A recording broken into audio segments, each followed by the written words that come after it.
یہ جو قبریں ہمیں نظر آ رہی ہیں، یہ بھی کسی وقت میں ہماری طرح چلتی پھرتی زندگیاں تھیں، ہنستی تھی، کمانے کے خواب دیکھتی تھی، اپنی خواہشات کے پیچھے بھاگتی تھی، لیکن ایک دن اچانک سب کچھ ختم ہو گیا، نہ کوئی آواز باقی رہی، نہ کوئی خواہش باقی رہی، اور گھر والوں نے برا سا ملا کر یہاں پر چھوڑ دیا۔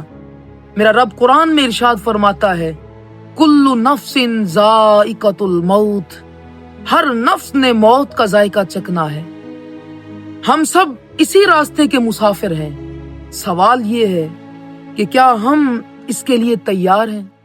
قبر میں نہ عزت جائے گی، نہ شہرت جائے گی، نہ پیسہ جائے گا، کوئی چیز ساتھ نہیں جائے گی، بس ایک عمل جو ہم یہاں پر کر کے چلے جائیں گے۔ ہاں، یہ زندگی ہی تو عمل کا وقت ہے، ورنہ ایک دن ہم بھی اسی قبر میں آ کے دفن ہو جائیں گے، اور ورثاء وہ قبروں کے نشانات بھی بھول چکے ہوں گے۔